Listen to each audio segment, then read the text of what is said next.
And welcome back to Catholic Drive Time Show. This is your host, Adrian Fonseca. It's so good to be on with you today. Praise be to God. Before we jump into this whole Apple story, I did want to mention Rudy's clip there was cracking me up. I was laughing my head off. He was like, "You would accuse me of religious discrimination?" It's like, dude, yeah, that's literally what I'm doing right now. Like, just answer the question. The FBI. You would say the FBI would it be spying on U.S. citizens?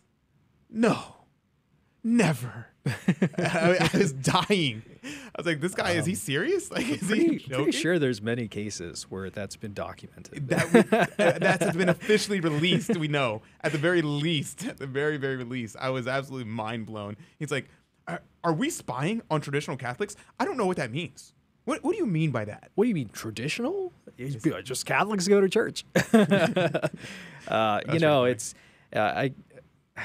I hesitate to report stuff like that because, oftentimes it's just theater. But this is important. This is one of the stories that actually affects Catholics. The government is literally spying on Catholics. It's time that we had a realization. There's something wrong here. Mm-hmm.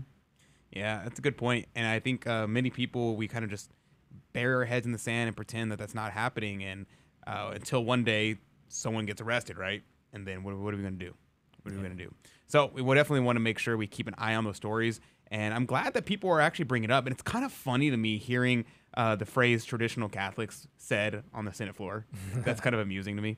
But anyway, all right, let's see. Let's talk about this clip from Apple. There is this whole series of clips. We'll go through it slowly and analyze different parts of it, because different parts of it, it was pretty strange that they decided to do this. And Rudy pointed out to me, and I didn't even notice this, they disabled the comments on it. They released it and didn't allow people to comment on it, which is pretty telling of what they thought about what was going to be, how it was going to be perceived. So let's play that clip. We'll play clip 1. Welcome to Apple. Welcome to Apple. Hi, I'm Tim. She should be here any minute. How is the weather coming in? Hi, I'm Tim. Yeah, I'm gonna do the office's already carbon neutral thing, right? Yeah, all yours. Yeah, so you see it opens up and they are all scrambling about. And also, you also notice that the entire board of Apple, according to this video, is incredibly diverse. You have black people, white people, Hispanic people, women. You have people who are obese. You have people. It's the most diverse group ever. But then you look at the actual makeup of Apple's board, and it's not that. So they just fabricated a fake board for their video here to make it seem more diverse. And it's also funny to see how, because they're just saying, okay, they're getting ready for a really, really important guest to come and talk to them. Who is going to be addressing the board of Apple? It has everybody freaking out, everybody scrambling. Who could it be? Let's play clip 2. I hope we didn't keep you waiting. Mother Nature. Mother Nature, welcome to Apple. How is the weather getting in?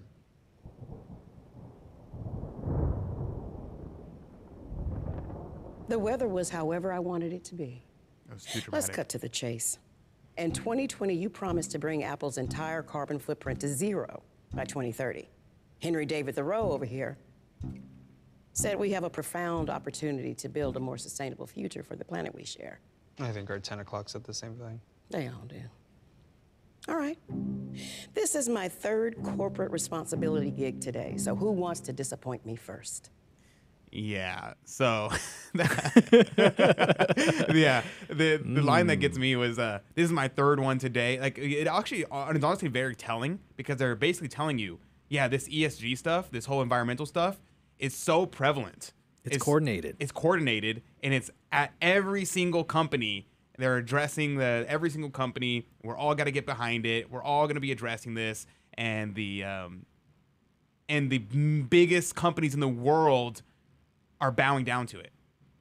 Like, it's pretty telling how blatant they were just going to tell us, yeah, we literally are just doing whatever the environment wants, whatever that means. Not to mention, they anthropomorphize the environment, Mother Nature, and they make it very dramatic. And they're like, oh yeah, Mother Nature showing up. You know what they used to call those whenever Mother Nature would appear to people? They call them druids. They'd have nymphs. they'd have these pagan deities, Like an avatar. like an avatar. Yeah, these pagan deities, these tree nymphs, these animals that would manifest as human beings, but they're actually plants and animals and things like that. Very strange that they're kind of promoting this idea. But here's clip 3. This is also very interesting. We're also phasing out leather in our iPhone cases. What about Brando over there? They phasing you out too?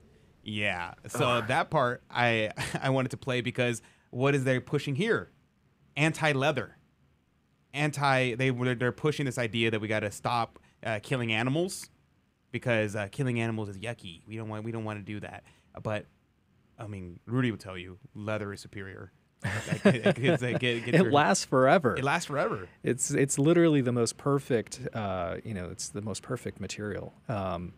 And considering, that the process, I think there's obviously room for improvement, right? When we talk about the slaughter and use of animals, right? Like there was a reason why the Native Americans would use almost every single part of the animal, including the hide. It's because the animal had a lot to provide for you as a consumer. Now, maybe there's industry practices that aren't very good. I can't speak to those, but I'm sure they're there. But to get rid of something wholesale, it also reminds us that they want to get rid of you eating cows in the first place. Mm-hmm. One of the 2030 agendas is to remove our dependence on beef because they see that the cows, they're producing too much methane, they're producing too much climate change. So really, kind of insane, an insane tie-in to this Apple commercial. Yeah, we'll play clip 4 now. Lands in Kenya. Why? Our aim is to permanently remove carbon from the atmosphere. Yeah. What about your one? Yeah. They literally said that. They said to permanently remove all carbon from the atmosphere. Well, there goes all the plants. There goes all life. Like that's it. Like I'm not sure if this is just a mistake or are they just admitting to us that they want to kill everybody. Because if there's zero carbon in the atmosphere, we will all be dead. We need carbon in the atmosphere. I think that's why they disabled the comments. I think that's why they disabled the comments. And I was absolutely mind blown when I heard that. I was like, wait a second, that's not right. And I reheard it like 3 times. It's like, no, they straight up said they want to get rid of all carbon in the atmosphere. You literally could not have life. They are endorsing the slaughter of all human life or all life for the sake of the environment. I say this ironically, but not really. This is one of those kind of I'm joking, but not. Mm-hmm. If there's more carbon in the atmosphere, I mean, look at the if we're to believe science, right? Every jot and tittle of science. There was megaflora and megafauna when the climate was different. When there was a lot of carbon and different things in the atmosphere, the plants were bigger. Isn't that beneficial to us? Wouldn't we want bigger flora and fauna? What's also interesting, as a side note, is the increase of carbon in the atmosphere. Scientists are talking about how they can harvest the carbon and make diamonds. Not diamonds, but and I'm forgetting what it is now. It's like this material that is supposedly like incredibly strong, incredibly conductive. It has many uses that they can basically funnel it and use it for other things. And the point I'm not trying to talk about this product because I don't know anything much about it. My point simply is that human ingenuity will solve these problems. I mean, we are so creative and so intelligent as human beings that we will find a way to be able to clean that up and be able to use it in a effective way. I mean, like for instance, the main reason why we can't really do desalinate water, the seawater, is because we have energy problems. Why do we have energy problems? Because we won't use nuclear. Because we won't use nuclear power, things that we've already invented, we already created. So we will solve the problems if we just allowed us to do the solving and not hampered it. So I think that's very interesting, but we'll play the next clip. As you can see, we've innovated and retooled almost every part of our process to reduce our impact on the planet. But there's still a lot more work to do. And there's something else we wanted to share with you. You're not trying to bribe Mother Nature with Apple swag. It's Apple. Yeah, so what they did here is they're basically saying that, oh yeah, we're going to reduce our carbon footprint. We're going to use recycled material. We're going to be doing all these different things. And I just have to point out that they care more about the environment than they do about the employees, their workers. Rudy was telling me this thing about with the Chinese factories that I didn't know about. You mentioned Oh, about, yes. This was an older story. Foxconn, I believe, used to be the major manufacturer for some of the Apple products. And the conditions there were horrendous for the people who were assembling these products. So much so that a lot of them wanted to take their lives and did.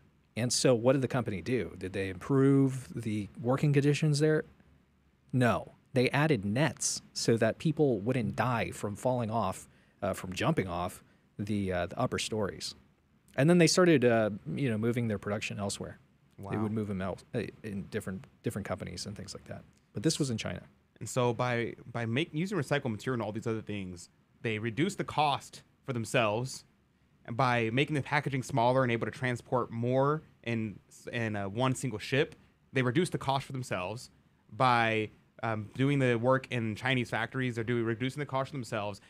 The whole thing sounds to me like a giant ploy to be able to lower the cost for themselves while making it sound like they're being virtuous. And it's pure virtue signaling. We'll play the next clip. I want to see you do more of this. You will. When?